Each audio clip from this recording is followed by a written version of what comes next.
ውድ ጠለስ ሚዲያ ቤተሰቦችና ታዳሚዎች ሰላም ጤና ይስጥልን። ይህ በጠለስ ሚዲያ ባሳየ ደርቤ የሚቀርበው የጥቅምት 7 ቀን 2018 ዓ.ም የዘወትር ፕሮግራማችን ነው። በዛሬው ፕሮግራማችን ልዩ መረጃዎችን፣ ወቅታዊ ጉዳዮችን ወደ እናንተ የምናደርስ ይሆናል። ስለዚህ የጠለስ ሚዲያ ሜምበርና ሰብስክራይበር በመሆን ስቲከሮችን በማበርከት ታፕ በማድረግ ብሎም ዝግጅታችንን ላይክ ሼር እያደረጋችሁ ለሌሎች በማጋራት እስከ ፕሮግራማችን ፍጻሜ ድረስ አብራችሁ ትቆዩ ዘንድ በአክብሮት ጋብዛለሁ። የጠለስ ሚዲያ ሜምበር ሰብስክራይበር በመሆን ብሎም በተለያዩ ዘርፎች አስተዋጽኦ በማድረግ ድጋፍ ለምታደርጉ ወገኖች ያለንን ምስጋና እየገለጽን ሌሎቻችሁም ዝግጅታችንን ማየት ከመጀመራችሁ በፊት ሰብስክራይብ ያላደረጋችሁ ወገኖች ሰብስክራይብ አድርጉ በማለት በቀጥታ ወደ ዕለቱ ፕሮግራም እናልፋለን።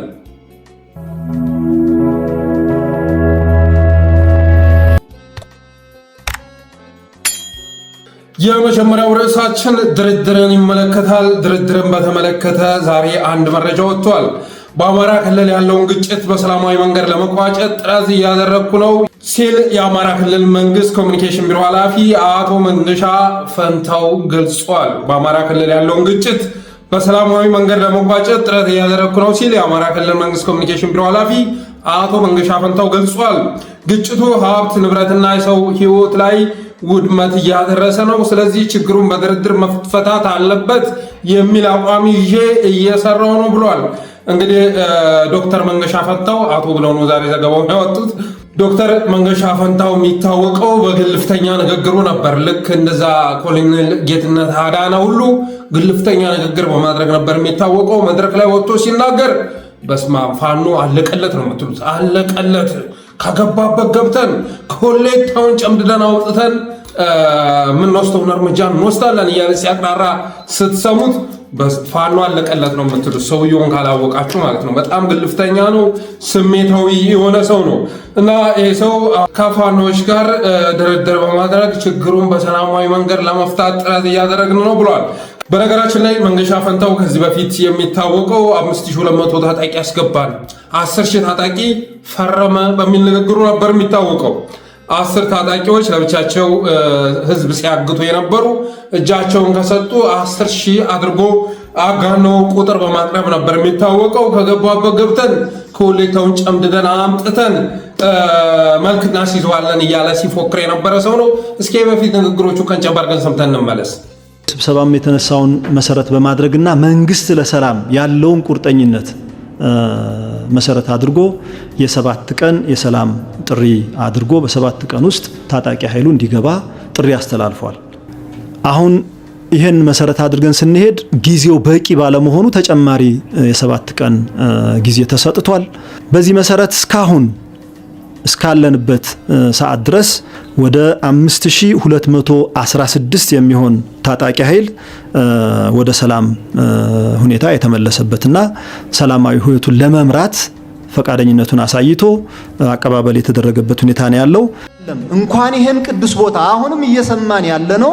ብፁዕ አባታችንም ካህናቱም ህዝባችንም እያወገዘ ነው ያለው። ትክክል አይደለም። ስለዚህ እንዲህ አይነት እጅግ የወረደ ተግባር ተፈጽሟል። ይሄን ከገባበት ገብቶ መከላከያችን መልክ ያስይዛል፣ የንጹሃንን ደም ይበቀላል። እንደሰማችሁት እንግዲህ ይሄ እብሪት በርዶ ነው። ይሄ እብሪት በርዶ ሰክኖ አሁን ስለ ድርድር እየተወራ ነው እና ይሄንን አብዛኞቹ በአሉታዊ መልኩ ነው የተመለከቱት። የውሸት ፕሮፓጋንዳ አድርገው ነው የወሰዱት። ግን የውሸት ፕሮፓጋንዳ አይደለም፣ የተጀመረ ነገር አለ። ድርድር ከማን ጋር የተጀመረው ነው ዋናው መሰረታዊ ነገር። ከዚህ በፊት እንግዲህ ስናቀርብ በነበረው መረጃ ከነ ኮሎኔል ፈንታው ጋር ማስረሻ ሰጤ ጋር በአደን ድርድር እያደረገ መሆኑን በተደጋጋሚ ገልጸን ነበር። የጠለስ ሚዲያ ታዳሚዎች የምትዘነጉት አይደለም። ያ መረጃ ከታማኝ የመረጃ ምንጭ የደረሰን ነው። እኔ ሴፍቲኔት ውስጥ ሰርቻለሁ። ሴፍቲኔት ውስጥ የተለያዩ ኤንጂኦዎች ላይ ስሰራ ነበረ። አንዱ አሁን ድርድር የተካሄደበት ቦታ እኔ የሴፍቲኔት ፕሮግራም አስተባባሪ ሁኜ የሰራሁበት ቦታ ነው። ስለዚህ እዛ ጋር የክልሉ መንግስትና እነ ማስረሻ ሰጤ እነ ኮሎኔል ፈንታው ሲደራደሩ ያዩ ሰዎች ናቸው መረጃውን ያደረሱኝ። ስለዚህ በተጨባጭ ከአፋሕድ ቁራጭ ቃል ድርድር እየተደረገ ነው። እነ ማስረሻ ሰጤ 50 ሚሊዮን ብር ጠይቀው ከባለሀብቶች ብር ሲያሰባስብ ነበር በአደም ብዬ ባለፈው መረጃ አድርሻቸዋል። ኮሎኔል ፈንታውም ጭምር ከጎንደርም ቁራጭ አለ። ሙሉ የአፋሕድ ሴል ባይሆንም ከጎንደርም የሚገባ አለ። ድርድር እየተካሄደ ያለው ከነ ማስረሻ ሰጤ ጋር ነው። ድርድር እየተካሄደ ያለው ከነ ኮሎኔል ፈንታው ጋር ነው። 50 ሚሊዮን ብር ጠይቀዋል። ለብር ነበር ወደ ትግል የገቡት ማለት ነው። ኮሎኔል ፈንታው የምናደንቀው ጀግና አርበኛ ለካ ጥቅመኛ ነበር፣ ለገንዘብ ነበር ወደ ትግል የገባው። ምክንያቱም ገንዘብን ታሳቢ አድርጎ ወደ ትግል ያልገባ ታጣቂ ገንዘብ ከሰጣችሁኝ ይገባለሁ ብሎ ብልጽግና ጋር በአደን ጋር ሊነጋገር አይችልም። ምናልባትም እነነ ጃልሰኝ እንኳ የሆነች ቁራጭ ወንበር ቢቀበሉ ያምረባቸዋል። አትሊስት ማለት ነው የአማራ ክልል ሚሊሻ ጽሕፈት ቤት ኃላፊ፣ ጸጥታና ደህንነት ምናምን ኃላፊ የሚል እንኳ ጥያቄ ቢጠይቁ ይሻላል። አትሊስት ፖለቲካዊ ጥያቄ ነበራቸው ተብሎ ይታሰባል። እነ ማስረሻ ሰጤ በመሳሪያ ንግድ የሚታወቀው ማስረሻ ሰጤ ወሎ ላይ ቁጭ ብሎ በኦፓል ንግድ ከፍተኛ የሆነ ገንዘብ እያካበተ የሚገኘው ማስረሻ ሰጤ 50 ሚሊዮን ብር ጠይቋል። ያን 50 ሚሊዮን ብር ብልጽግና ዛሬ ሊከፍላቸው ይችላል። በእርግጠኝነት ግን አይበላውም። ማስረሻ ሰጤ ያንን ብር አይበላውም። የአማራን ደም የአማራን ትግል ሽጦ 50 ሚሊዮን ብር ተቀብሎ ተደላድሎ ሊኖር ይሄ የሚታሰብ አይደለም። ህዝቡን ባይነሳ ብልጽግና ራሱ በሽብር የተፈራ ሀብት ብሎ መልሶ ወደ ካዝና እንደሚያስገባው ጥርጥር የለውም። ስለዚህ ድርድር ተጀምሯል። ድርድር እየተካሄደ ያለው ከአፋሕድ ቁራጭ ነው። ከጎንደርም እንደዚሁ አለ። የጎንደር አሁን ላይ ወደ አንድነት ለመምጣት የተወሰኑ ነገሮች ስላሉ ባልሄድበት ይሻላል፣ ጊዜ ይገልጸዋል። የወሎውን ግን እርግጠኛ ስለሆንክ ነው። እርግጠኛ ደገር ላይ ከላላ ወረዳ ደገር ቁጭ ብለው ሲወያዩ ነው የከረሙት፣ ሲደራደሩ ነው የከረሙት። ሌላው መረዳት ያለባችሁ ነገር ማስረሻ ሰጤ፣ ኮሎኔል ፈንታው የሁለቱ ጦር ቢደመር 150 ጦር አይሞላም። 150 ጦር አይሞላም። ግን ደገር ላይ ገበሬዎችን ሲመዘግቡ ነው የከረሙት። ብዙ ጦር አሰልፎ ገቡ እንዲባል ገበሬዎችን ታጣቂዎችን እንዲመዘግቡ አገዛዙ አመቻችቶላቸው ለፕሮፓጋንዳ ሊጠቀምበት ስለሚፈልግ ማለት ነው። ገበሬዎችን ሲመዘግቡ ነው የከረሙት። ዛሬ ድርድር ብለው አጀንዳውን ሲያመጡት በዚህ ጉዳይ ላይ መስራት ያስፈለገኝ እቅዳቸው ስለገባኝ ነው፣ ከቦታው ስለተላከልኝ ነው። የደገር ገበሬዎችን የአቤት ውሃ ገበሬዎችን ሲመዘግቡ ነው የከረሙት። ነገ እነሱን አሰልፈው ከ1000 ጦር ጋር ከ2000 ጦር ጋር ከ10000 ጦር ጋር የሚል ዜና እንዲሰራ ነው የታሰበው። ይህንን ደግሞ ቀድመን ማጋለጥ ያስፈልጋል። እነ ማስረሻ ሰጤ እና ኮሎኔል ፈንታ ያላቸው ጦር በተጨባጭ 150 ጦር አይሞላም። ይሄ 150 ጦር ብልጽግና ላይ የተኮሰበት ጊዜ የለም እስካሁን ድረስ። ምናልባት ወንድሞቹ ጋር ተታክሶ ሊሆን ይችላል። የሆነ ሰዓት ላይ ብልጽግና መጥቶ ከቦ ሊያጠፋው ሞክሮ ነበር። እነ ሰለሞን ድሮን የተበሉ ጊዜ ማለት ነው። እነ ሰለሞንን ያስበሏቸው ሆን ብለው የአፋሕድ አመራሮች ናቸው። አንደራደርም እኛ ወንድሞቻችን ጋር ነምሬ ጋር ገብተን እንታገላለን ሲሉ በብልጽግና እንዲከበቡ አደረጉና አስበሏቸው። ስለዚህ ድርድሩ ከነ ማስረሻ ሰጤና ከነ ኮሎኔል ፈንታው ሞሃቤ ጋር ነው። ከጎንደርም ፕሮፌሰር ምናምን በሚል ስም የሚጠሩ አሉበት። ለምን የድርድር አጀንዳው አሁን ይፋ ሆነ በሚለው ጥያቄ ዙሪያ የራሴ ምልከታ ሳቀርብ፣ አንደኛ ዘመቻ ፋኒት ዓለም ታወጀ። ዘመቻ ፋኒት ዓለም ታወጀ። ካሳምነው ጎን አሰፈርናት። በሳይበርም በምድርም ዘመቻው ተጧጥፎ ነበረ። የመጨረሻ የሰሩት ሰቅጣጭ ወንጀል በዓለም አቀፍ ሚዲያዎችም በፈረንጆችም ጭምር መዘገብ ጀምሮ ነበረ። ያችን እንቡጥ ያላደገች ልጅ ገና ሕፃን ልጅ ጡቷን ቆርጠው ቆዳዋን ገፈው የሰሩት ወንጀል መጋለጥ ስለጀመረ እሱን አጀንዳ ለመቀልበስ ያን የድርድር መረጃ እናውጣው ተብሎ በመወሰኑ የተነሳ ነበር ዛሬ መረጃው እንዲወጣ ያደረገው። በነገራችን ላይ ይሄ ጉዳይ ቀላል አይደለም። በፋኒት ዓለም ላይ የተፈጸመው ወንጀል የአገዛዙ ማንነት በግልጽ ያሳየ ነው። አማጺ ለመባል እንኳን ማይበቃ መንግስት መሆኑን በግልጽ ያሳየ ነው። ፋኖ 1000 ምርኮኛ እየተንከባከበ ባለበት 16 ቁስለኛ ለሕክምና በላከበት ይሄኛው አማጺ ለመባል የማይበቃው ሽፍታ ለመባል የማይበቃው አገዛዝ ግን አንዲት ሕፃን ከእጁ ላይ ብትወድቅ ጡቷን ቆርጦ ቆዳዋን ገፎ ማስተማሪያ ትሆናለች በሚል መንገድ ላይ ጥሏት ነው የተገኘችው። ሉባ የገዳ ጦር እንደሚመራ ነው የተረጋገጠው። ስለዚህ ይህ ጉዳይ በጣም ቁጣ ፈጥሯል፣ በአማራ ህዝብም ዘንድ ቁጣ ፈጥሯል፣ ኢትዮጵያውያንንም አሳዝኗል። ከዛ ውጭ ዓለም አቀፉ ማህበረሰብ ደግሞ የመነጋገሪያ አጀንዳ ስለሆነ ነው። ትናንትና አበበ ቶላ ሻንቆ እኔም በተመለከተ አንድ ፕሮግራም ሲሰራ ነበር። ደርቤ ያወጣው መረጃ ነው። አሳየ ደርቤ ታውቁታላችሁ። የኡጋንዳው ቡድን ነው። በኡጋንዳ ከሚገኙ የኡጋንዳው ክንፍ ነው። ኡጋንዳ ብርጌድ ሻንቆ አንድ ፕሮግራም ይዞ መጥቷል። ይሄው ምንድነው ላስቶርድ የመጨረሻ ኑዛዜዋ ብዬ የለጠፍኩ ፖስት ነበር፣ በኢንቦክስ የተላከ ብዬ ማለት ነው። እኔ ሲያቅሜን አበርክቼ ስለሆነ አረፍኩ እንጂ ሞት ካሉልም ይብላኝ ቤቱ መጥተው እስኪገሉት ድረስ በሱስ በስብሶ ቤቱ ተቀምጦ ለሚጠብቀው ወጣት ብላ ተናግራለች ብለው በኢንቦክስ ልከውልኝ ነበር። እሱ አይደለም የላከችልኝ እና ሻንቆ ይሄንን ይዞ ወጥቶ ፎቶዬን ይዞ ወጥቶ ቀርማ ለካለን ነበር። ሞባይልም እጇ ላይ ነበር። አይነት ትንታኔ ሲሰጥ ነበር። እንደተመቸኝ አድርጎ ሲዘግብ ነበር። ፎቶዬን እያሳየ እንዴት ይመቸዋል ሰው ከሀገሩ ወጥቶ ለዛውም አፍሪካ ሀገር ላይ ዛሬ አዲስ አበባ አንተ የምትንጎበባለልባት ከተማ ውስጥ ቤት ነበረኝ፣ ስራ ነበረኝ፣ መኪና ነበረኝ፣ ብዙ ነገር ነበረኝ። አሁን ምንም የለኝም፣ ስደተኛ ነኝ። እንዴት ሊመቸኝ ይችላል?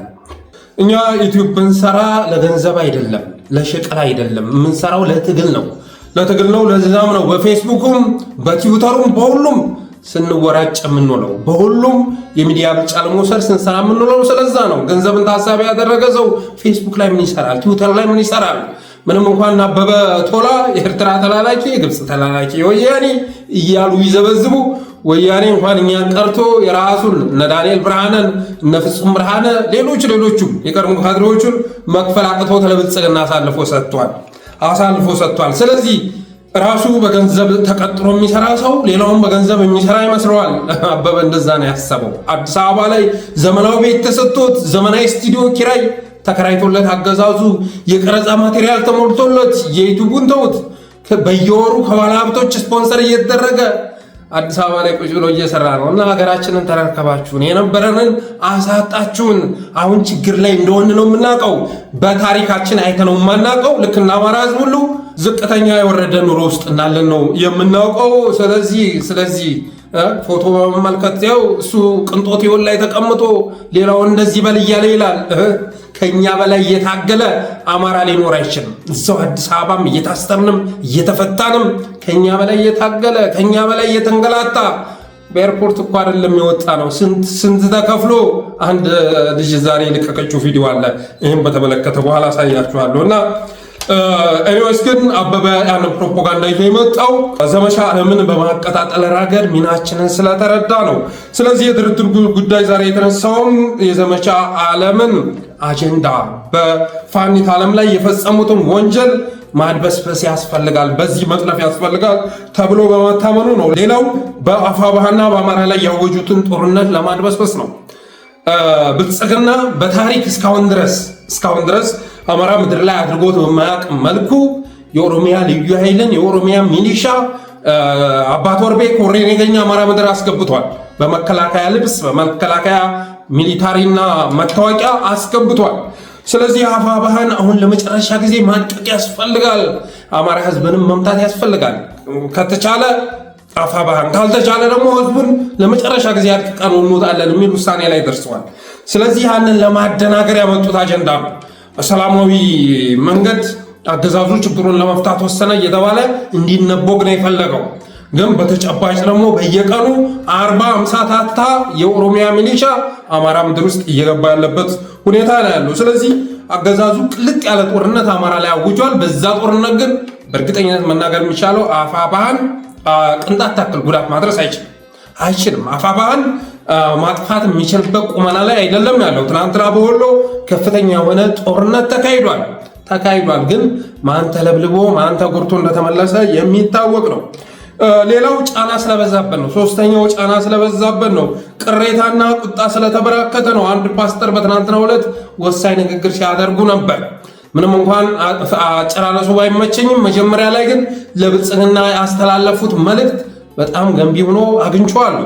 አሁን የሚታየውንና በሀገራችን በብዙ ቦታዎች እየተነሳሳ ያለውን የመተላለቅ ፍላጎትና አዝማሚያ በፍጥነት ማብረድና ማስከን የሚችልም የሚገባውም ያው መንግስት ነው። ሁሉንም አይነት ጥረት አድርጎ የጥይት ድምጽ የማይሰማባትና የባሩድ ሽታ የማትታጠን አገር ማድረግ ከእግዚአብሔርም ከህዝቦችም የተቀበለው አደራና ኃላፊነት ነው። መፍትሄውም በድንበሮች አካባቢ ይንቀሳቀሳሉ ከሚባሉ አነስተኛ የታጠቁ ቡድኖች አንስቶ እስከ ትልልቆቹ ተቃዋሚዎች ድረስ ሁሉንም በየፈርጁ አስቀምጦ ጥያቄያቸውን ማድመጥና ለመፍትሄውም አብሮ መስራት ለዘላቂ ሰላም ብቸኛ አማራጭ እንደሆነ አምናለሁ። በመሆኑም በአሁኑ ወቅት በሰሜን ኢትዮጵያ በአማራ ክልል የተከሰተው ግጭት በአስቸኳይ ቆሞ ለግጭት የዳረገው ጉዳይ በግልጽ ውይይት የሚፈታበትን መንገድ እንዲያመቻች መንግስትን በአክብሮት እለምናለሁ። እንግዲህ እስካሁን ድረስ ካየናቸው ፓስተሮች የመጀመሪያው ቀዳሚው ሊሆኑ ነው። ከፓስተሮችም አይደሉም፣ ከጳጳሳትም በላይ ከሺዎቹም በላይ መልካም አስተሳሰብ ይዘው የመጡ የመጀመሪያው ፓስተር ናቸው። ሁሉም አጎብዳጅ በሆነበት ዘመን በተለይማ ፓስተሮች የአገዛዝ የኛ ነው የሚል አስተሳሰብ ውስጣቸው ስለሰረጸ ወታደር ምልመላ ላይ ተጠምደዋል። ወታደር እየመለመሉ ነው። የአብይ ወታደር መሆን የኢየሱስ ወታደር መሆን ነው እያሉ እየቀሰቀሱ ነው ያሉት። አማራ ምድር ላይ የሚካሄደው ጦርነት ኦርቶዶክስ ላይ የታወጀ ነው። ኦርቶዶክስ እኮ በክርስቶስ እኮ ነው የምታምነው። ኢየሱስን የሰጠቻችሁ ኦርቶዶክስ ነች። ከእናንተ በፊት ኦርቶዶክስ ውስጥ ኢየሱስ ነበረ፣ አሁንም አለ። ግን እንደ ጠላት ነው የሚመለከቷት፣ እንደ ባላንጣ ነው የሚመለከቷት። የኢትዮጵያ ኦርቶዶክስ ተዋሕዶ ቤተክርስቲያን ራሷን ለማስፋፋት ሳትሞክር፣ ሌላውን ለማጥፋት ሳትጥር ትናንት አፄዎቹ ጋር በነበረችበት ሰዓት ሌላውን ላጥቃ አላለችም፣ ሀገር ልጠብቅ ነው ስትል የነበረችው። ዛሬ ግን ዘመቻ ተበራክቶባታል። አቡነ ማትያስ ብፁዕ ቅዱስ አቡነ ማትያስ ባለፈው ጫና በዝቶብናል። እርስዎ ላይ አይደለም አባቴ ጫና የበዛው ምዕመናኑ ላይ ነው ጫና የበዛው፣ ኦርቶዶክሳውያን ላይ ነው ጫና የበዛው። በፋኖና በመከላከያ መካከል ውጊያ ሲካሄድ ይሄ ታጣቂዎችና የመንግስት ያገዛዙ ወታደሮች ጉዳይ ነው እና አንድም ቀን አንድም የፋኖ መሪ ለኦርቶዶክስ ነው የምታገለው ለሃይማኖቴ ነው የምታገለው ብሎ ባላለበት ሁኔታ ኦርቶዶክሳውያን ሲዘመትባቸው እናንተ ቪኤት መኪና ውስጥ ቁጭ ብላችኋል። ቪኤት መኪና የሚያምር ቪላ ውስጥ ቁጭ ብላችኋል። ጫና የበዛው እናንተ አይደለም። የኢትዮጵያ ኦርቶዶክስ ተዋሕዶ ቤተክርስቲያን አማኝ መሆን በዚህ ዘመን መረገም ነው። እረኛ አልባ በግ መሆን ነው። አማራው በተለይ ደግሞ ተንገበገበ። በአንድ በኩል በማንነቱ፣ በሌላ በኩል በሃይማኖቱ፣ በሁለቱም በኩል ነው እየተጠቃ ያለው። በሁለቱም በኩል ጠባቂ የለውም። በአንድ በኩል ጠባቂው ባዕዳን ነው፣ በሌላ በኩል ሲኖዶስ ነው ጠባቂው። ሲኖዶስን ደግሞ እያየነው ነው። እኒህ አባት ግን እግዚአብሔር ይባርካቸው ዛሬ መጡ። በኢትዮጵያ ላለው ሰላም እጦት ተጠያቂው መንግስት ነው። ስለዚህ በኢትዮጵያ ውስጥ ያሉ አማጽያንን ከሌ ብለህ ሳትለይ ዳር ላይ ያለውን መሀል ሀገር ያለውን ሁሉንም ሳትለይ በሰላማዊ መንገድ ተነጋግረ ጥያቄያቸውን ፈተህ ችግሩን መፍታት ያለብህ አንተ ነህ አሉት። ይህም በማለታቸው ሊመሰገኑ ይገባል። በእርግጥ የአገዛዝ ጦርነትም አያውቅም፣ ድርድርም አያውቅም። ጦርነት ይወዳል። ጦርነት ነፍሱ ነው። እንዴት መዋጋት እንዳለበት ግን አያውቅም። እንዴት ማሸነፍ እንዳለበት አያውቅም። ስለ ድርድር ያወራል። የሚደራደረው ግን ማን ጋ ነው? እነ ጃልሰኝ ጋ ነው የሚደራደረው። እነ ማስረሻ ሰጤ ጋ ነው። እነ ኮሎኔል ፈንታው ጋ ነው የሚደራደረው። ማስረሻ ሰጤን ጋር ተደራድረህ የምትፈታው ችግር አለ? ትናንት ጃልሰኝ ጋር ተደራድረህ ጃልመሮን ማስነፍ ቻልክ? የጃልመሮን ትግል ማክሸፍ ቻልክ? ጃልሰኝ እኮ ትናንትም አንተ ጋር ነበር እኮ። እገታ ስታሰማራ የነበረ ሰው ነው። አማራዎችን ስታስጨበጭብበት የነበረው የእሱን ጦር በመጠቀም ነበረ። እና የሚጠበቅ ነገር የለም። አሁን ላይ የአፋባም ሌሎችም ታጣቂዎች ከዚህ አገዛዝ ጋር በመደራደር ችግራችንን እንፈታለን የሚል እምነት የላቸውም። በታሪክ ማለት ነው። አገዛዝ መወገድ እንዳለበት ደምድበዋል። የህፃን ልጅ ጡት ቆርጦ ጡት ጠብቶ ያደገ የሰው ልጅ የማያደርገውን ቆዳዋን ገፎ የጣለ ሰው ከዚህ ጋር እንዴት ትደራደራለህ? እንደዚህ ካለ አገዛዝ ጋር መደራደር አይቻልም የሚል ድምዳሜ ላይ ደርሰዋል። ይሁንና ግን እንደዚህ አይነቶች ፓስተር ደግሞ ብቅ በማለታቸው በታሪክ የሚወደሱበትን ነገር አድርገዋል። በእርግጠኝነት እኒህ ፓስተር ከሞቱ በኋላ የሚታወሱበት ብቸኛ ንግግራቸው ይሄ ይሆናል። እነ እዩ ጩፋ እነ ዮናታን አክሊሉ እነሱ ደግሞ ነገር የምናየው ይሆናል። ፒያሳ አንድ እብድ የለም እኮ። እብድ ራሱ እኮ የሚወደው ሰይጣን የሚወደው እኮ ቆሻሻ ቦታ ነው። አየህ ፒያሳ ጸዳ እብድ ጠፋ እያለ ሲናገር የነበረ እብድ ሆኖ ሳለ ራሱ እብድ ጠፋ እያለ ፒያሳ ላይ ሲመለከት የነበረው ፓስተሮች የሚታሰቡት በዛ ንግግራቸው ይሆናል እና እኒህን አባት ማመስገን እፈልጋለሁ። እና ብልጽግና አሁን ስለ ድርድር ማውራት የተገደደው ቅሬታና ቁጣ እየተበራከተ ስለመጣ ነው። ስንት ዓመት ትታኮሳለህ? ስንት ዓመት ትታኮሳለህ? የትኛውን ጦርነት ነው አንተ የምታሸንፈው እየተባለ ተቃውሞ ስለበዛበት ነው። የአይኤምኤፍ እና የወርልድ ባንክ ጫና አለ። ውጊያ ማድረግ አትችልም፣ የኢትዮጵያ ኢኮኖሚ ጦርነት መሸከም አይችልም ተብለህ ስትነገር አትሰማም ወይ ተብሏል። ለዛም ነው አሁን ሚሊሻ አስገብቶ ኮሬ ነገኛን አስገብቶ የኦሮሚያ ልዩ ኃይልን አስገብቶ አማራውን ጨፍጭፌም ቢሆን ለአንዴና ለመጨረሻ ጊዜ መቋጨት አለብኝ ብሎ ይህን ዘመቻ ያወጀው ስለዛ ነው። እና እንዳልኳችሁ ነው። ብልጽግና ጦርነት ቢወድም እንዴት መዋጋት እንዳለበት አያውቅም። ስለ ሰላም ቢያወራም ከማን ጋር መደራደር እንዳለበት አያውቅም። 50 ሚሊዮን ብር ለነማስረሻ ሰጠ ማለት በቃ 50 ሚሊዮን ብር ወጪ አደረክ ማለት ነው። ሌላ ትርጉም የለውም። ገቢ የምታደርገው ሰላም መረጋጋት ሊኖር አይችልም። ምክንያቱም ከጃልሰኝ ጋር መደራደር ጃል መሮን እንዲሰንፍ አላደረገውም እና ጥቅሙ ለማን ነው? አሁኑ ድርድር ከነ ማስረሻ ሰጤ ጋር ከነ ኮሎኔል ፈንታው ጋር የሚደረግ ድርድር ጥቅሙ ለማን ነው ካልከኝ ለአማራ እልሃለሁ። ጥቅሙ ለማን ነው ካልከኝ ለአፋብኃ እልሃለሁ። ብልጽግና ለአንድ ሳምንት ፕሮፓጋንዳ ሊቀደድበት ይችላል። ከዚያ ባለፈ ግን የሚያገኝበት ቅንጣት ታክል ጥቅም የለም። አማራ ምድር ላይ ሆነው እያወዛገቡ እያደናገሩ ሁለት ኃይል እየተባሉ ጠባቂዎቻቸውን ብቻ ይዘው በዛ እየነገዱ መኖራቸው አማራ ትግል ላይ ተጽዕኖ ፈጥሯል። ስለዚህ ማስረሻ ሰጤ ከአገዛዙ ጋር ተደራድሮ ቢገባ በዋናነት ተጠቃሚው ማን ነው? አማራ ነው። ኮሎኔል ፈንታው ቢገባ ተጠቃሚው አማራ ነው። ምክንያቱም ኮሎኔል ፈንታው እውቅ ተዋጊ ነው፣ ጠበብት ነው። በትክክለኛ መስመር ቢሆን ኑሮ ልንጠቀምበት የምንችለው ጀግናችን ነበረ።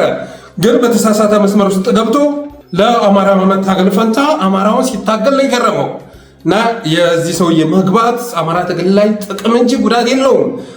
በተመሳሳይ መልኩ እስክንድር ነጋ ተደራድሮ ቢገባ አማራ ሕዝብ ስለቱን ማስገባት አለበት፣ ደስታውን መግለጽ አለበት። ምን አደረገ? እስክንድር ነጋ ምን አደረገ? ሸዋ ላይ ተሰንቅሮ ትግል ከመከፋፈል ባለፈ የትኛው ጦር ሜዳ ላይ አዋጋ? የትኛውን ዘመቻ አውጆ ስኬታማ ሆነ? አንድም የምትጠቅሰ የለም። ጎንደርም ላይ በተመሳሳይ መልኩ ጎንደርም አፋብኃ እና አፋብኃ ወደ ትግል እንዳይገቡ በላይ ዘለቀ ወደ ትግል እንዳይገባ እሱን ጠፍንጎ ከመያዝ በዘለለ እስካሁን ድረስ ያደረጉን ነገር ስለሌለ መግባታቸው አማራ ላይ ቅንጣት ታክል ተጽዕኖ ሊኖር አይችልም። በተረፈ ይህን ዘገባ ያወጣው የኢትዮጵያ ፕሬስ ድርጅት ነበር። የኢትዮጵያ ፕሬስ ድርጅት ማለት ዳንኤል ክብረት በቦርድ ሰብሳቢነት የሚመራው ሚዲያ ነው። ስለዚህ የሚዲያ ዘገባውን ካወጣው በኋላ ታጣቂዎች ቅሬታ በማቅረባቸው የተነሳ እንዲጠፋ ሆኗል። ለአንድ ሰዓት ያህል ከቆየ በኋላ እንዲጠፋ ተደርጓል። ለምን ጠፋ የሚለው ብዙዎችን አደናግሯል። ለምን ጠፋ? ምክንያቱም ምንድነው? ጀዋርም ይህን ሲጠይቅ ነበረ። በታጣቂዎች ጥያቄ መሰረት ነው እየጠፋው። በታጣቂዎች ማለት በነ ማስረሻ ሰጤ በነ ኮሎኔል ፈንታው እና በተደራዳሪ ልዑኩ ጥያቄ መሰረት ነው የጠፋው። እኛን ሳታሳውቁ ለሁለተኛ ጊዜ እንዴት መረጃውን ይፋ ታደርጋላችሁ? ሌሎች አውጡት፣ እንዴት ኢዜአ ያወጣል ብለው ብስጭታቸውን ስለገለጹ ነው እንዲጠፋ የተደረገው። ከዚህ በፊት አብዱ ሁሴን እነዛ አድርጎ ሪከርድ አድርጎ ተጫወተብን ያህል በቃ ብሎ ዛሬ እንዴት ኢዜአ ደግሞ ተመሳሳይ ነገር ያደርጋል? እንዴት የአማራ ክልል መንግስት ኮሚኒኬሽን ቢሮ ኃላፊ መንገሻ ፈንታውስ እንዴት በዚህ ጉዳይ ላይ መግለጫ ይሰጣል ብለው ቁጣቸውን በመግለጻቸው የተነሳ ነገሩ እንዳይበላሽ ተብሎ እንዲጠፋ ተደርጓል። ስለዚህ ፖስቱ እንዲጠፋ ያደረገው በታጣቂዎቹ ጥያቄ መሰረት መሆኑ መታወቅ አለበት። በተረፈ እንግዲህ ዘመቻ ዓለምን ለማደብዘዝ የመጣ አጀንዳ ቢሆንም አንዳንዶቹም ደግሞ ትናንትና አዲስ ቅዳም ላይ የሆነውን ነገር እንትን አድርገው ዘመቻ ዓለም በድል ተጠናቀቀ ሲሉ አይተናል። ለእኔ እንዳለ መረጃ ከሆነ ዘመቻ ዓለም እንኳን ሊጠናቀቅ ቀርቶ አልተጀመረም አልተጀመረም እና ወደፊት እንደሚታወጅ ነው የደረሰ መረጃ የሚያመለክተው። በተረፈ ግን የድርድሩ ጉዳይ ይህንን ይመስላል።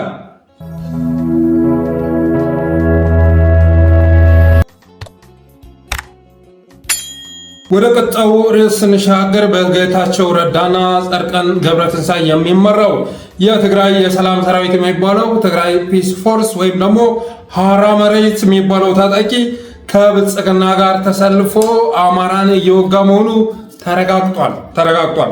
በጌታቸው ረዳ እና ጻድቃን ገብረትንሳኤ የሚመራው በስምረት የሚመራው የሐራ መሬት ታጣቂ ወይም ደግሞ የቲፒኤፍ ታጣቂ በዋግምራ ዞን ጥቃት መሰንዘሩ ተሰምቷል። ከብልጽግና ሚሊሻ ጋር አብሮ በመተባበር አማራን እየወጋ መሆኑ ተሰምቷል። ከዚህ በፊት እንግዲህ በዋግምራ ዞን የመጣው የጌታቸው ሚሊሻ ባለፈው በህወሓት ጦርነት ወቅት የህዝቡን ልብስና ዕቃ የዘረፈ ነበር።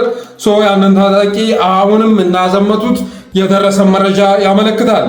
ጌታቸው ረዳ ለሁለተኛ ጊዜ አማራን እየወጋ ነው። ከዚህ በፊት እንግዲህ ትግራይ ጋር ደም እንዲቀባ አማራ ካደረጉ ሰዎች ዋነኛው ጌታቸው ረዳ ነው።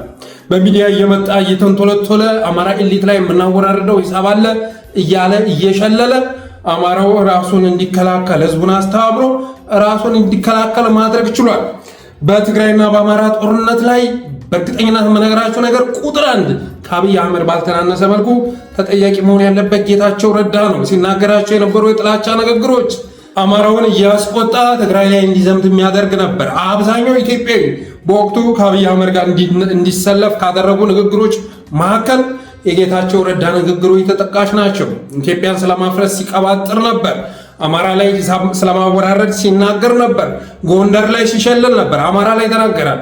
በኋላ የለም የጎንደር ኤሊት ላይ ነው ሂሳብ የምናወራርደው በማለት ሲናገር ነበር።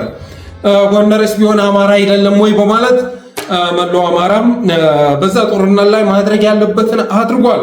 አሁንም ከዛ ትምህርት ያልወሰደው ከኦህዴድ ጋር ሆኖ አማራ መዋጋት ያስፈልጋል ብሎ የወሰነው ጌታቸው ረዳ ግን አሁንም አማራ ላይ ጦሩን ማዝመቱ ተሰምቷል። እና እውነቱ ቢሆንም ግን እነዚያ በኦህዴድ የሚጭናቸው የህዳር አህያዎች ኦህዴድ የሚጭናቸው የአማራ ተብዬዎች ግን አሁን ላይ ሲንጫጩ አተዋቸውም፣ ድምፃቸውን አጥፍተዋል።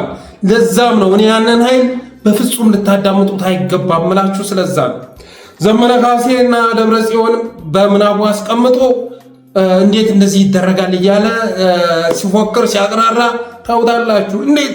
እንዴት ከወያኔ ጋር አማራ ሰላማዊ ጠላት ታሪካዊ ጠላት እያለ ሲፎክር ታውታላችሁ። እንዴት ይታሰባል? እንዴት ይሆናል? እነሱ ጋር እንደዚህ የምታደርግ ከሆነማ እኛም ከመንግስት ጋር ተሰልፈን እንዋጋሃለን ሲሉ ታዋችኋላችሁ። ምንም በሌለ ነገር ላይ ማለት ነው። ሄኖክ አዲሴን ወይ ሀብቴ ወልዴን ወይ አስረስ ማረን በምናቡ ከጄኔራል ምግበይ ጎን ያስቀምጥና ንግግር አደረጉ። እንዴት ይሆናል? በአማራ ላይ ታሪካዊ ክደት ነው ምናምን እያሉ የአገዛዙን ፕሮፓጋንዳ ሲያስተጋቡ ትሰማላችሁ። በሌላ መልኩ ግን ጌታቸው ረዳ የሚመራው የስምረት ጦር ከኦህዴድ ጦር ጋር ተሰልፎ አማራን እየወጋ ነው ስትል ደብዛቸውን አታገኘውም ጭራሽ ማለት ነው።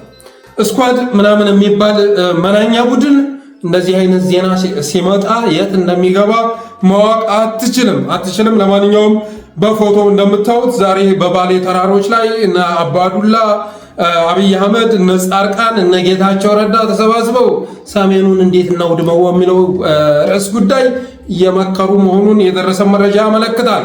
እነዚህ ሰዎች የተሰባሰቡበት ዋና ዓላማ አንደኛ አማራን እንዴት እናጥፋው፣ ሁለተኛ ትግራይን እንዴት ሰብረን ወደ ኤርትራ እንሸጋገር የሚል አጀንዳ መሆኑ የሚያጠራጥር አይደለም። ብዙ ጊዜ አብይን አይታችሁ ከሆነ ሰሜን ላይ ጦርነት ሊለኩስ ሲያስብ ደቡብ ላይ ሂዶ ተራራ ሲጎበኝ ልማት ምናምን እያለ ማሳ ለማሳ ሲሽከረከር ታገኙታላችሁ። ያኔ ልማት የሚጎበኝ ይመስላችኋል? አይደለም፣ ሌላ የጦርነት ፕላን እያወጣ ነው። ይሄ እርጉም የሆነ መሪ እስካለ ድረስ ኢትዮጵያ ረፍት ታገኛለች ብሎ ማሰብ አይቻልም። አብይ አህመድ አንድ ሰው እስኪተርፍ ድረስ የአንድ ሰው ራሱ ማለት ነው እስኪቀር ድረስ እስከ መጨረሻው ድረስ ከመዋጋት ወደ ኋላ የሚል ሰው አይደለም። መንግስቱ ኃይለማርያም አንድ ጥይትና አንድ ህይወት እስኪተርፈን እንዋጋለን ይል ነበር። ያንን ግን አላደረገም። መጨረሻ ላይ እሱ ላይ ሲተኮስበት በእርግጎ ከሀገር መውጣቱ የሚዘነጋ አይደለም። አብይ አህመድ ግን በእርግጠኝነት መነግራችሁ ነገር እስካላስቆምነው ድረስ እኛ መኖር እንፈልጋለን አንተን አስወግደን እስካላልነው ድረስ እንደ ማዳጋስካር እነ ኔፓል አመራሮች እስካላደረግነው ድረስ አንድ ህይወት እስኪቀር ድረስ የእሱ ህይወት እስኪተርፍ ድረስ ጦርነት ከመለኮስ ወደ ኋላ የሚል ሰው አይደለም። ደም ጠጥቶ የሚጠግብ ሰው አይደለም። ዛሬም ባሌ ተራሮች ላይ ተሰቅሎ ቀይ ቀበሮ ሊጎበኝ ሳይሆን እንዴት ነው የዜጎችን ቀይ ደም ማፍሰስ የሚቻልበትን አማራጭ እየዘረጋ ነው። እና እንደ አጠቃላይ ግን ስምረትና ኦህዴድ በፖለቲካው ብቻ ሳይሆን በወታደራዊም ዘርፍ አብረው እየሰሩ መሆኑ ተረጋግጧል። በፋኖ በኩል ፈጣን እንቅስቃሴ ያስፈልጋል።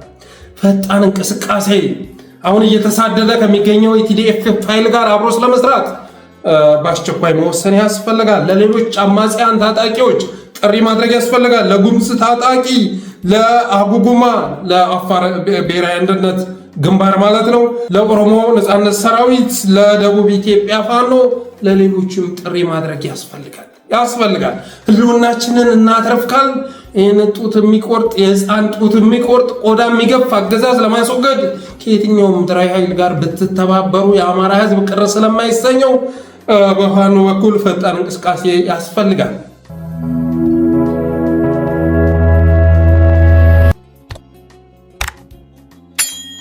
ሁለተኛው ርዕስ የአማራ ክልሉ የአቫንቲ ሆቴል ስብሰባና በፌዴራል እየተካሄደ ያለውን ስብሰባ ይመለከታል። ትናንትና አቫንቲ ላይ ስብሰባ ነበር። በዛ ስብሰባ ላይ በዋናነት መነጋገሪያው የሚዲያ ትግልን የተመለከተ ነበር። ሜዳው ላይ አቻ ብንሆንም የፋኖ ኃይል ያን ያህል ባይበልጸንም በሚዲያ ትግል ግን ተበልጠናል ብሏል ብልጽግና። ብአዴን ከኢንሳ ከመጡ ሰዎች ጋር ትናንት አቫንቲ ሆቴል ስብሰባ ነበረ። በሚዲያ ትግል ተበልጸናል ብለዋል። በእርግጥም ተበልጠዋል፣ ምንም ጥርጥር የለውም። አማራ እኮ አንዳንድ ጊዜ ያኮራችኋል፣ እንዴት ትርክት መገንባት እንዳለበት፣ እንዴት አንድን ነገር እንዴት ማግነን እንዳለበት ያውቃል። ትናንትና ዘመቻ ዓለምን ለምሳሌ የተፈጸመው ግፍ ሰጣጭ እንደመሆኑ መጠን ልጅቷም ደግሞ ቆራጥ ጀግና እንደመሆኗ መጠን ካሳምነው ጽጌ ተርታ አሰልፈናታል።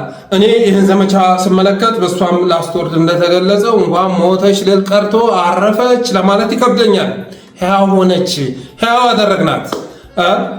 ገደልናት ባሉ ቅጽበት ሕያው አደረግናት። አማራው እንዴት ትርክት መገንባት እንደሚችል ትርክት ብቻ አይደለም፣ እውነትን እንዴት አግንኖ ለታሪክ ማስተላለፍ እንደሚችል በቂ ማሳያ ነው እና ዘመቻም ላይ ፌስቡክ ላይ ብትመጡ በልጠናቸዋል። በተለያዩ ፕላትፎርሞች ላይ ተበልጠዋል። የአማራ ልጆች በራሳቸው ኮሚትመንት የሚሰሩ በመሆናቸው የተነሳ በጥቅም አይደለም። በጥቅም የምትሰራ ሲሆን የስራ ሰዓት ይኖርሃል፣ የረፍት ሰዓት ይኖርሃል። ለህዝብ ብለህ ለህልውና ብለህ ስትታገል ግን የስራ ሰዓት አይኖርህም፣ በዓል አይኖርህም፣ ሰንበት አይኖርህም፣ ረፍት አይኖርህም። ለዛም ነው ብልጽግና በሚሊዮን የሚቆጠር ብር እየከፈለ ሳይበር ላይ ፌስቡክ ላይ ውጤታማ ሊሆንበት ያልቻለውን የሚዲያ ትግል አማራዎች ብልጫ ሊወስዱበት የቻሉት ስለዚያ ነው እና በቀጣይ የሚዲያ ብልጫ ለመውሰድ አካውንቶችን ማዘጋት ያስፈልጋል። አካውንቶችን ማዘጋት እንዲሁም አደረጃጀቶችን መጠቀም ያስፈልጋል። የሳይበር ሚሊሻ በሰፊው ማደራጀት ያስፈልጋል ተብሎ መወሰኑን የደረሰን መረጃ ያመለክታል። ሌላ በፌዴራል ደረጃ ውይይት እየተካሄደ ነው። እሱም በተመለከተ ሙሉ ሰነዱ ደርሶኛል። ከዛ ሰነድ ላይ አንዷን ብቻ ነጥ እየሳሳያችሁ የጠላትን የውጊያ አቅም መስበር በሚል ርዕስ የቀረበው እንደሚከተለ ይላል። የጠላትን የውጊያ አቅም ለመስበር ተብሎ የተቀመጡ መፍትሄዎች፣ አንደኛ የጠንካራ ተቋማት አቅምና ዝግጅት ማጠናከር። ጠንካራ ተቋማት ማለት ጠንካራ ሚሊሻ፣ ጠንካራ አድማ በታኝ፣ ጠንካራ ፍርድ ቤት፣ አፋይ ፍርድ ቤት፣ ጠንካራ ፖሊስ ተቋም እሱን ማጠናከር። ሁለተኛ ህዝብን ያስተባበረ ሰላም ማስፈን ማለት ነው። ህዝብን ታጣቂዎች ላይ ማዝመት፣ ህዝብን ፋኖ ላይ ማዝመት፣ ይህንንም ለመከተል አቅደዋል። ሶስተኛ ሰላማዊ አማራጮችን ማስፋትና በብቃት መጠቀም። ይሄ ዛሬ የተጀመረው ማለት ነው። ሰላማዊ አማራጮችን ማስፋት ከነ ኮሎኔል ፈንታው ጋር ከነ ማስረሻ ሰጤ ጋር ማለት ነው እና ሰላማዊ አማራጮችን ማስፋትና በብቃት መጠቀም። በብር እየገዛ ታስገባለህ። ከዛ ከገቡ በኋላ ሁሉን ትቀበላለህ። እያከሸፍክ ከህዝብ ልብ እየነጠልክ እያወጣ ትጥላችኋለህ። ይህም እና አማራጭ ተቀምጧል። አራተኛ የመረጃ አቅምን በማጠናከር የጠላትን ሴራ አስቀድሞ ማክሸፍ ይላል። የመረጃ አቅምን በማጠናከር የጠላትን ሴራ አስቀድሞ ማክሸፍ። ይህ ብልጽግና እስካሁንም ተግባራዊ ሲያደርገ የነበረ ነው። አንድ ጉዳት ሊያደርስብህ ሲል ቀድሞ ያንን ጉዳት የሚያድበሰብስበት ሰበር ዜና አቀናብሮ ያስቀምጣል። ጉዳቱ ተከስቶ ልትጮህ ስትል አንድ ሰበር ዜና አምጥቶ በላዩ ላይ ይደፋበታል። ከዛ አጀንዳውን መጥለፍ ይችላል እና የመረጃ አቅምን በማጠናከር የጠላትን ሴራ አስቀድሞ ማክሸፍ የተባለውም ይሄ ነው። ለመረጃ አቅም ብዝሃ ዘርፍ ምንጮችን መጠቀም ተብሏል። ለመረጃ አቅም ብዝሃ ዘርፍ ምንጮችን መጠቀም፣ ሳይበር ሚሊሻ መጠቀም፣ ሚዲያዎችን መግዛት፣ ማስፈረም የመሳሰሉት እና ቤቶክቸው እነሱ ያደራጇቸው ብዙ ኃይሎች አሉ። እነሱም በስፋት መጠቀም፣ ኢንቨስት ማድረግ የሚል ነው። ስድስተኛ የጠላትን ኢኮኖሚያዊና ፖለቲካዊ ምክንያቶች መቆጣጠር ይላል። ኬዝ መቀማት ማለት ነው። ለምሳሌ አማራ ጥያቄዎች አማራ ፋኖ ወደ ትግል ሲገባ ይዟቸው የገቡ ጥያቄዎች አሉ። እነዛን ጥያቄዎች ደግሞ ብልጽግና ሊመልሳቸው አይችልም። በፍጹም ሊመልሳቸው አይችልም። በብልጽግና የሚመለስ የአማራ ጥያቄ ሊኖር አይችልም። የበለጠ የሚጠናከር ጥያቄ የበለጠ የሚጨመር ጥያቄ ካልሆነ በስተቀር ብልጽግና የሚፈታው ጥያቄ ባይኖርም ግን ፖለቲካዊ ምክንያቶቹን መቀማት አጀንዳውን መቀማት ያስፈልጋል። የኢኮኖሚ ምንጩንም ማድረግ ያስፈልጋል ተብሏል።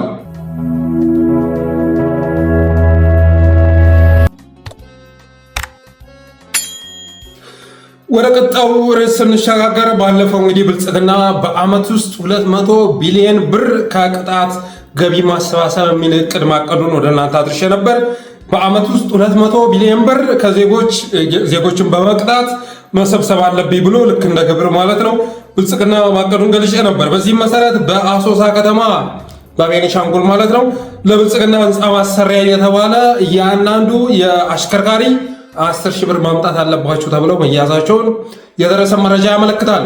የብልጽግና አባልም ሁን የብልጽግና አባልም አትሆን ተቃዋሚ ሁን ግን ብልጽግና ለሚያሰራው ህንፃ መዋጮ ማዋጣት አለበት ተብለው የቤኒሻንጉል አሽከርካሪዎች መከራቸውን እየበሉ መሆኑ 10 ሺህ ብር አዋጡ ተብለው መያዛቸውን የደረሰ መረጃ ያመለክታል። የቅጣት ገቢ 200 ቢሊዮን ብር ይሞላ ዘንድ በአዲስ አበባም ነጋዴዎች ላይ የሚወሰደው እርምጃ ተጠናክሮ ቀጥሏል።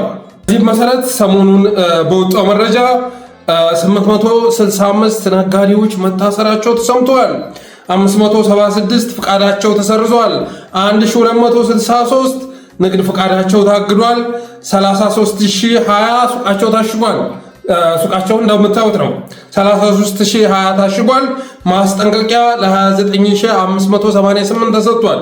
የጽሁፍ ማስጠንቀቂያ ለ29588 በድምሩ ለ65312 ነጋዴ ቅጣት ተጥሎባቸዋል። 65312 ነጋዴዎች ቅጣት ተጥሎባቸዋል። ለምን ካላችሁ 200 ሚሊዮን ብር እቅድ ስለታቀደ። ለምን አገዛዙ ህዝብን ለማደሄት ቆርጦ የተነሳ በመሆኑ። ከዚህ ጋር በተያያዘ ባለፈው ሽመልስ አብዲሳ ኬኛ ቢራ የሚል የቢራ ፋብሪካ መክፈታቸውን በሸገር ከተማም ከኬኛ ቢራ ውጭ ያሉ ቢራ ፋብሪካዎች ምንም አይነት ሽያጭ እንዳያከናውኑ ሆቴሎች ላይ ጫና እየፈጠሩ መሆናቸውን፣ ሆቴሎችን እያሸጉ መሆናቸውን፣ የሆቴል ባለቤቶችን እያሰሩ መሆናቸውን ገልጬ ነበር። ዛሬ በአዲስ አበባ የተሰማው በአዲስ አበባ አረቂና ጠላ መሸጥ ተከልክሏል። አረቂ አውጥተው ጠላ ጠምቀው ኑሯቸውን የሚደጉሙ ኑሯቸውን የሚገፉ ልጆቻቸውን የሚያሳድጉ እናቶች ቁጥራቸው ቀላል አይደለም። በጣም በርካታ እናቶች በዚህ በመሸታ ቤት ንግድ የሚተዳደሩ ናቸው። ሆኖም ግን ሄደው ብሔራቸውን ሲያጠኗቸው ሌላ ብሔር ስለሆኑ አማራ ስለሆኑ እነሱ የማይፈልጉት ወይም ደግሞ የኛ ከማይሉት ብሔር የወጡ በመሆናቸው ኬኛ ቢራ የሚል ፋብሪካ የከፈቱት ጉዶች የእናቶቻችንን መሸታ ቤቶች ዘግተውባቸዋል። ከዚህ በፊት ሪፖርተር ላይ አንድ መረጃ ወጥቶ ነበር። በአዲስ አበባ በአነስተኛ የመንገድ ዳር ንግዶች ለመሰማራት የአዲስ አበባ መታወቂያ ያስፈልጋል። የአዲስ አበባ መታወቂያ የሌለው ሰው ጉልት መቸርቸር አይችልም፣ የትኛውም ዝቅተኛ ንግድ ላይ መሰማራት አይችልም የሚል ዘገባ ወጥቶ ነበር። እነሱ ስራቸውን እየሰሩ ነው ውስጡን። ያንን ዘገባ አንድ ሰሞን አንሸራሽረን ረሳ ነው። እነሱ ግን አልረሱትም። ስለዚህ ይህን አዋጅ እንግዲህ ያወጡበት ምክንያት ይታወቃል። ብዙዎቹ እናቶች ወደ አዲስ አበባ እየመጡ ያሉት ጥቃቅን ንግድ ላይ መሰማራት ስለቻሉ ነው። ዲሞግራፊውን ለመቀየር ስናስብ እየተተኩ አስቸገሩን። ስለዚህ የትኛውን የሥራ ዘርፍ እንስጋው ብለው ሲያስቡ ጥቃቅን የሆኑ ንግዶችን መከልከል ያስፈልጋል ብለው ወሰኑ። ከዛም ይህን አዋጅ አወጡ። ዛሬ አረቂ ቤት፣ ጠላ ቤት የሚባል በአዲስ አበባ እንዳይኖር ሙሉ ለሙሉ ውሳኔ መተላለፉን የሚገልጽ መረጃ ወጥቷል። እና በተረፈ ወደ 65312 ነጋዴዎች ላይ ቅጣት ጥለዋል። ሌላው እንግዲህ በቪዲዮ እንደምታዩት ያልታሸገ የንግድ ቦታ የለም። ከሲኤምሲ ጀምሮ እስከ ሀያት ድረስ ያለ በሙሉ የንግድ ቦታዎች ታሽገዋል። ምክንያቱ ደግሞ መኖሪያ ቤት የነበሩ ወደ ንግድ ቤት ሲዞር እንደገና ካርታ አውጡ ተባሉ። 5 ሚሊዮን ብር 6 ሚሊዮን ብር ሲጠየቁ ይህንም አንችልም እያሉ መልስ በመስጠታቸው የተነሳ የአብዛኛው ሱቆች እንደምታዩት ተዘግቷል። ሌላ እንግዲህ እንዴት ታርጌት አድርገው ህዝቡን እያደህዩት እንዳለ የሚገልጽ ንግግር በአንድ እህታችን በኩል ወጥቷል። ይህን ንግግር አይተን እንመለስ። ግብር ሌላ ታሪክ። እኔማ የአፍሪካ አህጉርን ነው መሰለኝ እንዳጠቃላይ የምንከፍለው ሌላ የኔ ምንም አማርኛ የዘብረቅረቅ ቢልባችሁ ራሱ እየወላችሁ እየሰካካችሁ ስሙት። 2017 ላይ የራሴ 2 ስራ ነበረኝ። አሁን እግዚአብሔር ይመስገን አንዱን በግብር ምክንያት ዘግቼዋለሁ። አንዱ ደግሞ መንግስት የሰጠን ንግድ ፍቃድ ራሱ ሌላ መንግስት ደግሞ ነጠቀንና በዛ ምክንያት ስራው ቆሟል ለጊዜው። ግን እኔ አባይ ሲገደብ ተገድቦ ሲያልቅ እንኳን ደስ ያላችሁ ኢትዮጵያውያን ብለው ቲቪ ላይ ያየናቸው እኔ ዶክተር አብይ አህመድ አይመስሉኝም። ጠርጥሩ። እውነቴ ነው። ኤአይስ ቢሆን እንዴ እሳቸው የሆነ ቦታ ታግተው ራሱ ሌላ ሰው ያስተዳደረንስ ቢሆን እንዴ ወጣቱ ከሀገር ልውጣ ብሎ ፓስፖርት ሄዶ ቀጠሮ ሲይዝ 2 አመት እሺ በቃ በግርም ቢሆን እሞክራለሁ ሲል ጦርነት ስንል አይ አትወጡም እሺ የት እንኖር እንስራ አትሰሩም እንዴ የት እንሂድ እንደኛ ኮሪደር ልማት እኮ እውነት ለመናገር እንጀራ አይሆንንም ልጆች አሉን በምን እናሳድጋቸው እንዴ ኧረ መኖር አለመኖራቸው ይጣራልን እንዴ ወጣቱ እየሞተ ነው ማርያምን እየኖረ አይደለም አሁን እስቲ በኔ እድሜ ያላችሁ ሰዎች ጌታን ቤት ይኖረናል ብላችሁ ታስባላችሁ እንደው ቤት የቤት ባለቤት እንሆናለን የቤት ባለቤት ምን ነው እንግዲህ ይመስላችኋል የበረዴ መቼም ነው ማይመስለኝ መቼም እንዴ ጌታ ሆይ አረኡ እንደሰማችሁት ነው እንግዲህ ዜጎችን እንዴት አድርገው እያደህዩአቸው እንዳለ እያቆረቆዟቸው እንዳለ የሚገልጽ ነው። አንዳንድ ጊዜ አብይን ሳስበው በኤአይ የሚሰራ ይመስለኛል። የሰውዬ ወደ መድረክ ሲወጣ በኤአይ የሚሰራው አብይ የሚወጣ ይመስለኛል። ምክንያቱም ንግግሩ መልካም ነው። ትናንት የአባይ ግድብ ሲመረቅ እንኳን ደስ አላችሁ ኢትዮጵያውያን ያለው ጠቅላይ ሚኒስተር ነው ወይ አሁን ኢትዮጵያን እያስተዳደረ ያለው? ኧረ እኔ ግራ ገብቶኛል በማለት ትጠይቃለች። ንግግሩና ተግባሩ አልገጥምላት ስላለ ንግግሩ በመድረክ በሚዲያ የምናውቀው ሰውዬ አይደለም ወይ ይችን ሀገር እየመራት ያለው በማለት ትጠይቃለች። በ2017 2 ድርጅት ነበረኝ፣ 2 ስራ ነበረኝ። አሁን እግዚአብሔር ይመስገን አንዱን ንግድ ፍቃድ ስለመለስኩኝ ግብር መክፈል ስላልቻልኩኝ በግብር የተነሳ አንዱን አጥቻለሁኝ፣ አንዱን ተዘግቷል፣ ባዶ እጄን ቀርቻለሁ በማለት ትናገራለች። በእኔ ዕድሜ ያላችሁ ወጣቶች እንደው ዝም ብላችሁ ስታስቡት ቤት የሚኖራችሁ ይመስላችኋል? ወደፊት ቤት የሚኖራችሁ ይመስላችኋል ወይ በማለት ጠይቅ። ምን ይሻላል? ሀገር ውስጥ እንኑር? አትኖሩም? ከሀገር እንውጣ? 2 ዓመት ፓስፖርት፣ በህገወጥ መንገድ እንውጣ? እስራቱ፣ ጦርነቱ፣ መከራ እና ምን እንሁን? ግዴታ ወደ አመፅ እንንገባ? ግፊት እየተደረገብን ነው በማለት ትናገራለች። እና ደግሞ መጪውን ጊዜ ተረድታ ደግሞ ይችን ተናገረች ብላችሁ መታችሁ ቀፍድዱኝ እሰሩኝ በማለት ትናገራለች። እንደዚህ ነው ዜጎችን እንዴት ግራ እያጋቧቸው እንዳለ የሚያሳይ ቪዲዮ ነው። ትንሽ ከፍ ስንል ሰርተን ተለወጥ ስንል ይመጡና ያቆረቁዙናል፣ ከላይ ይቆረቁሙናል፣ ያከስሩናል በማለት ነው የተናገረችው። ስለዚህ 200 ቢሊዮን ብር እቅዱም ነጋዴዎችን የማድሄት ፕሮጀክት ነው። ከነጋዴዎች ሰበባ እየፈጠርክ በየምክንያቱ 200 ቢሊዮን ብር መሰብሰብ አለብህ ተብሎ ስለታቀደ ነው። ክፍለ ከተማ፣ ወረዳ ዝቅተኛ ቅጣት የቀጣ አስተምረሃል፣ ህብረተሰቡን ለውጠሃል መባል ሲገባው አልምጠሃል፣ በአግባቡ ቅደን ተግባር ያልተደረክም እየተባለ የሚገመገምና የሚባረር በመሆኑ የተነሳ የነጋዴዎችን ሱቅ መዝጋቱ ማክሰሩ ተጠናክሮ ቀጥሏል። ሌላኛው ርዕስ ኢትዮጵያ የዩሮ ቦንድ ዕዳዋን መክፈል ስላልቻለችና ያለ ፍሬ ስለተበተነ ቦንድ ሆልደርስ ኮሚቴ ህጋዊ አማራጮችን እንደሚጠቀም ገልጿል። ይህ ትናንት በሰፊው ሲዘገብ የነበረ ነው። ህጋዊ አማራጭ ማለት ምን ማለት ነው በማለት ጠይቀን፣ አንደኛ የኢትዮጵያ አየር መንገድ አውሮፕላኖች እገዳ ሊጣልባቸው ይችላል። በሚያርፉበት ቦታ ሁሉ በሚያርፉበት ሀገር ሁሉ ሊታገዱ ይችላሉ ይላል። ሁለተኛ ኢትዮጵያ ከኤክስፖርት የምታገኘው ክፍያ እንዳይከፈላት ወይም እንዲከፈላቸው ሊያደርጉ ይችላሉ። ከወርቅ የምታገኘው ከቡና የምታገኘው እና ከኤክስፖርት የምታገኘውን ክፍያ እንዳይከፈላት ሊያደርጉ ይችላሉ። ለእነሱም እንዲከፈል ሊያደርጉ ይችላሉ። ሶስተኛ በውጭ ፋይናንስ ተቋማት ባንክ ውስጥ ያሉ ሂሳቦች ይታገዳሉ። በውጭ ፋይናንስ ተቋማት ባንክ ውስጥ ያሉ ሂሳቦች እንዲታገዱ ይደረጋል የሚል መረጃ ደርሶናል። ሌላኛው ክስተት እንግዲህ ዶላር በጥቁር ገበያ 185 ብር መድረሱ ተሰምቷል። በንግድ ባንክ ደግሞ 155 ብር እየተሸጠ ይገኛል። 155 ብር እየተሸጠ ይገኛል። ሙሼ ሰሙ ይሄን በተመለከተ አንድ መረጃ አጋርቷል። ብር መንኮታኮቱ የሚቆመው መቼ ነው? ምን ሲደረግ ነው? በሚል ጉዳይ ላይ አንድ መረጃ አጋርቷል።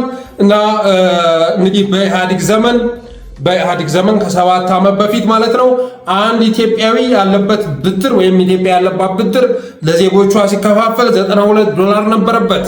አንድ ሰው የነበረበት $92 ነው። ይሄም በአሁኑ ምንዛሬ ዋጋ ሲሰላ 14000 ብር ነበረበት ማለት ነው። በአሁኑ በብልጽግና ጊዜ ግን የአንድ ኢትዮጵያዊ ዕዳ $575 ደርሷል። ይህም ወደ 89,000 በነፍስ ወከፍ እያንዳንዱ ኢትዮጵያዊ ዕዳ አለበት ማለት ነው። ያም ሆኖ ግን እነ አህመድ ሺዴ እና የአገዛዙ ተላላኪዎች አሁንም ሌላ ብድር እየጠየቁ ይገኛሉ። ሌላ ብድር ከአይኤምኤፍ እና ወርልድ ባንክ እየጠየቁ ይገኛሉ። ለምን ካላችሁ ለጦርነት፣ ለምን ካላችሁ ለቅንጦት ፕሮጀክት።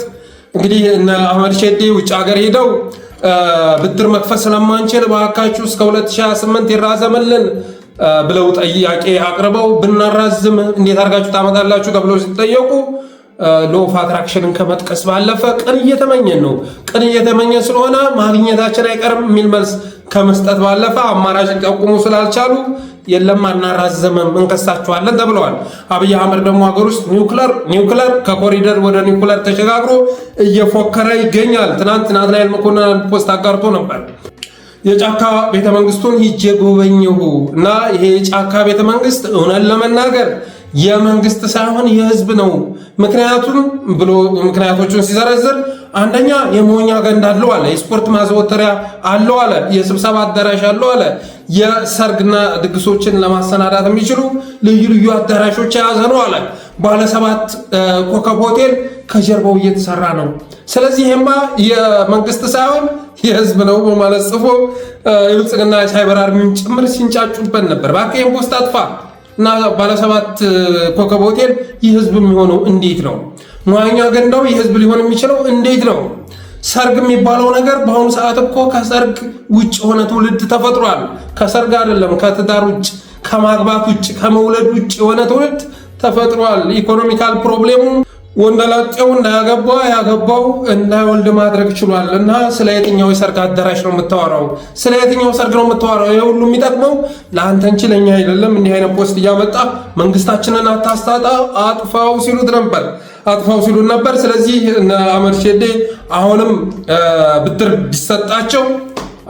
ቢሰጣቸው ያው የድሮን ተተኳሽ ከመግዛት እና አብይ አህመድን ብልጭልጭ ፕሮጀክት ከማስቀጠል በዘለለ ቅንጣት ታክል የሚፈይዱት ነገር ሊኖር አይችልም። እና አጠቃላይ ግን በድሮንም ሊመከት የማይችል በሚሳኤልም የማይመከት የኢኮኖሚ አደጋ ፍጥጥ ብሎ ወደ ኢትዮጵያ እየመጣ ነው። አብይ አህመድ በየትኛውም በሚዲያ ፈና ማስቆመው በየትኛውም ነገር ሊቋቋመው የማይችል የኢኮኖሚ ችግር እየመጣ ነው። ይሄ ሁሉ የሚቀዳው ደግሞ ከፕሮስፐሪቲ አስተምሮ ነው። ባለፈው ኢትዮጵያ ፎረም ይሄን በተመለከተ ቆንጆ ፕሮግራም ሰርቷል። ይሄ ሁሉ ችግር ሊመጣ የቻለው ከፕሮስፐሪቲ ጎስፔል ነው። በፕሮስፐሪቲ ጎስፔል አስተሳሰብ ክሪቲካል ቲንኪንግ አይበረታታም። ፖሊሲ መቅረጽ የሚባል ነገር አይበረታታም። ፖሊሲ ቀርጸ ፕሮብሌም አናላይዝ ሰርተ እያንዳንዱ ፕሮብሌም ለይተ የኢትዮጵያ ያለችበትን ሲቹዌሽን መርምረ ለዛ የመፍትሄ አቅጣጫ የሚሆን ፖሊሲ መቅረጽ አይበረታታም። ዝም ብለህ አትራክት ማድረግ ነው። የፓርቲውን አባላት ትሰበስባለህ፣ አይንን ትጨፍናለህ፣ የምትፈልገውን ነገር ትጠይቃለህ፣ ሀያ ብለህ ተጨባጥብጠህ መለያየት ነው። ለዛም ነው ብልጽግና በጦርነቱም ሊሳካለት ያልቻለው፣ በሰላሙም ሊሳካለት ያልቻለው። ለዛ ነው ሁሉንም ነገር ሸንገል እያደረጉ በጊዜያዊ መፍትሄ እየሰጡ መጓዝ ስለሚፈለግ ነው። በፕሮስፐሪቲ አስተምሮ አገር ሲመራ ግለሰቦች ሊለወጡ ይችላሉ እንጂ ህብረተሰብ ሊለወጥ አይችልም። እያደር እየቆረቆዘ ነው የሚመጣው እና የኢኮኖሚ ችግርም ተጠናክሮ መቀጠሉ የሚጠበቅ ጉዳይ ነው። እናንተናቸውን እስካልቀየሩ ድረስ አብይ አህመድ የኢትዮጵያን ፖለቲካዊም ኢኮኖሚያን ችግር ሊፈታ ይችላል ተብሎ አይታሰብም ማለት እወዳለሁ። በተረፈ አብራችሁ ስለቆያችሁ አመሰግናለሁ። የጠለስ ሚዲያ ሜምበር ሰብስክራይበር በመሆን ስቲከሮችን በማበርከት ዝግጅታችንን ላይክ፣ ሼር እያደረጋችሁ ለሌሎች በማጋራት ጠለስ ሚዲያን አበረታቱላለሁ።